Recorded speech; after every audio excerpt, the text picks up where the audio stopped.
Hi, welcome back to Blog Fix Friday. This Friday I have a question sent in by Laura, who blogs over at The Butterfly Mother, and she's asked me to give you a quick rundown on how to be a brand ambassador. So I've been really lucky over the past 3 years, or not quite 3 years, to be brand ambassador for a few different brands such as Tommee Tippee, Camp Festival, I'm looking down at my thing, Disney Life, Now TV, Huggies Pull-Ups, and a few other smaller ones. And I have written a post about this as well, which goes into quite a lot of detail, but I thought I'd just give you an overview on here as Laura had asked the question.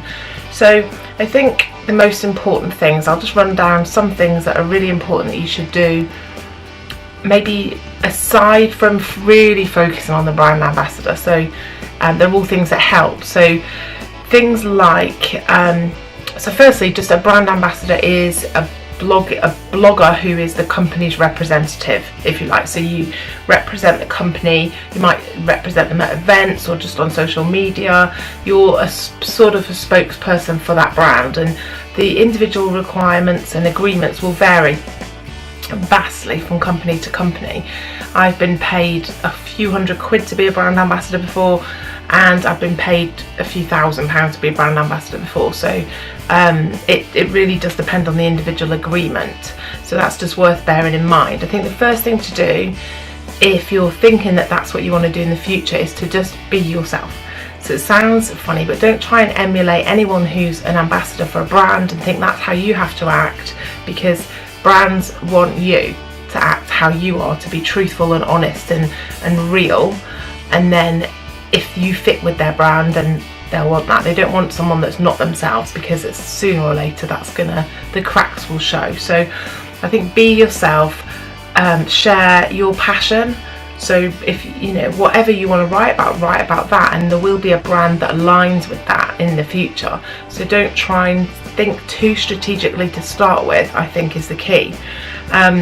Share great content. So really work hard. It goes to everything in blogging. Build up your blog by sharing great content, writing what your audience want you to write. So yes, be truthful to yourself, but most of your posts should be helpful in some way. So yes, we all write things about our family that aren't particularly helpful, but they might help someone kind of in an emotional way, or that someone might enjoy it and that might help them, but they shouldn't just be written for the sake of it. There should be a purpose. Either you want to preserve a memory, or you want to share something, or you want someone to feel better, or you want to help someone. So there should be always a reason for you putting your fingers to the keyboard.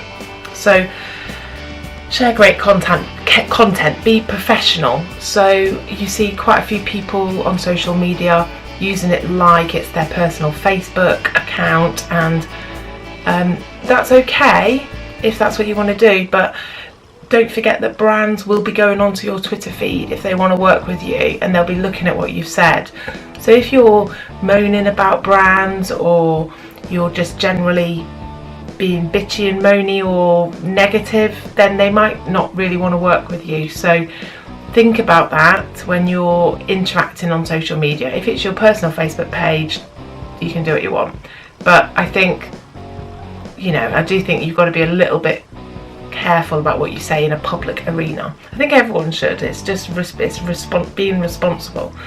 So be consistent and reliable. So if you're consistent and you blog even 3 times a week or once a week, but you always have that post up, it's always there. Yeah, things happen, but generally, even if you post once a week on a Monday and it's always there on a Monday, people get tuned into that, and that goes then for a brand. They know that, okay, so she might not publish twice a day or 4 times a day sometimes in my case, but it doesn't matter, because we know we expect to post on a Monday and it's always there. So if she works for us, then we know that she will always deliver.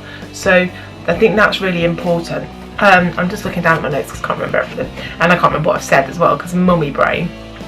So build your social networks. So again, that's with everything. That will help your traffic, it will help, everything's like a cycle. So building your networks helps your traffic, increasing traffic makes brands interested, and it's all linked in. So it's not one thing that will help you be a brand ambassador, but it's a whole cycle of things that help you improve as a blogger and improve your blog. Then all these things are benefits.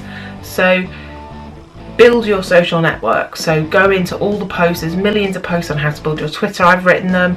How to build your Pinterest, how to build all your social networks, and really I'd suggest focusing on one or two at a time, and then moving your focus around, because you can't win them all at the same time.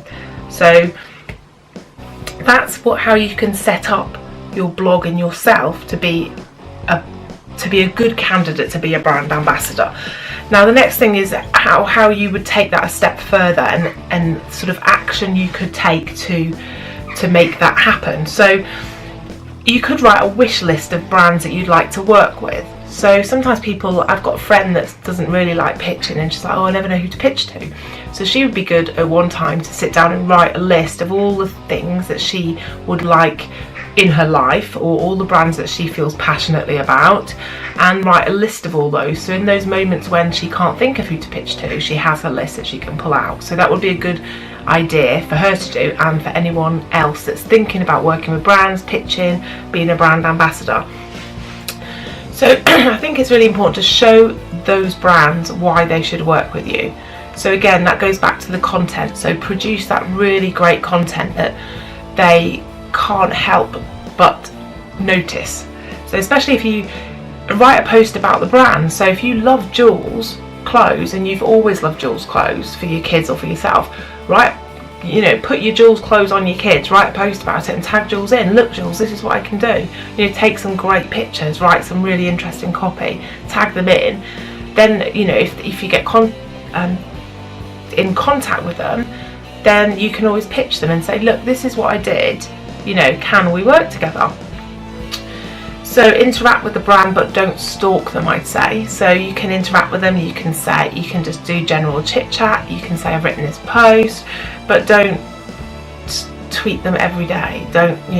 I do think a squeaky wheel gets oiled, but I think in terms of brand relationships, then that would be too much. So I think that you need to do it professionally and not full on stalker.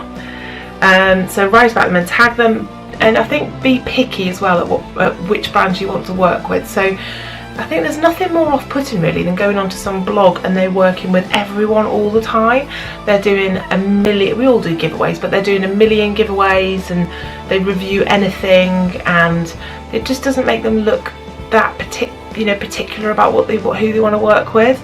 And I would pay attention more to reviews that seemed selective, that is something that the person really wanted to review, or a brand that they really wanted to work with. So yes, we've all got to make money, it's all our job, but just don't work with every Tom, Dick or Harry. Make sure that it's a good fit, and that's really important. It's a good fit for you and a good fit for your blog. Otherwise it just seems a little bit disingenuous if you just accept everything from everybody. And then go back to what I said earlier, is pitch. So decide that you want to work with Canon cameras. You've done a really amazing piece on Canon cameras, you've tagged them in, you've interacted a little bit on social media, you've got all of your blog up and together, and then send them a pitch. There's no I don't mind pitching, I quite like it. What's the worst that can happen? They can say no, or they can not respond. Well, I'm sure you'll live. So if you've been approached by a brand, make sure that it's a good fit. So really make sure that it's a brand that you'd want to work with, that you want to be an ambassador for. You're going to have to feel passionately about the brand in order to get it over to someone, and in order to feel like it's a genuine positive relationship. So make sure it's a good fit. I'd say really make sure that it's worth doing. So it can be really flattering. I remember the first time I was offered a brand ambassadorship. It's really flattering and you think, that's amazing, I've made it. But make sure that what they're offering you is worth your time. So I want it detailed. I want bullet points of all the things that they expect from you, and in return all the things that they will give to you. Don't have it wishy-washy, oh we want a few posts over the year and a bit of social media. You want to know how many posts exactly, you want to know what social media for each post, you want to know anything else that they want from you, and in return you want to know how much money you're going to get, how many products you're going to get, if you're going to an event, whether they're going to pay travel, all these things, and have it all laid out before you agree, because otherwise you can end up working a lot of hours and putting a lot of effort in for not much reward. So really make sure that you're savvy about that. And remember, any time that you're putting into a brand like this that may be something that you might regret, is time that you're taking away from your family. So make sure that you make an informed decision about the work that you're taking on. And one last thing, make sure you check about exclusivity. So I work with Disney Life, which means I can't work with Netflix. So, which is sad because I wanted to work with Netflix, but Disney, you know, I'm working with Disney Life and that's great. So just make sure that you're not exclusive, that you're not tied in. It's not normally across brands, but it's with the same sort of brand. So that's streaming brands that would not enable me to work with any other ones. So just be really careful that your commitment to that brand doesn't exclude you from working with another brand, and if it does, make it worth your while to be excluded from working with the other brands, because you don't know what's going to come up around the corner.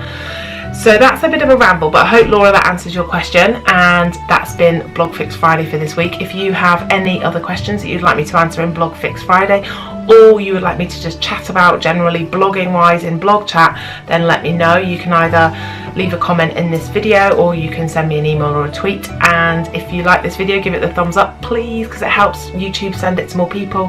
And if you like my blogging tips and our family adventures, please subscribe. Thank you, bye.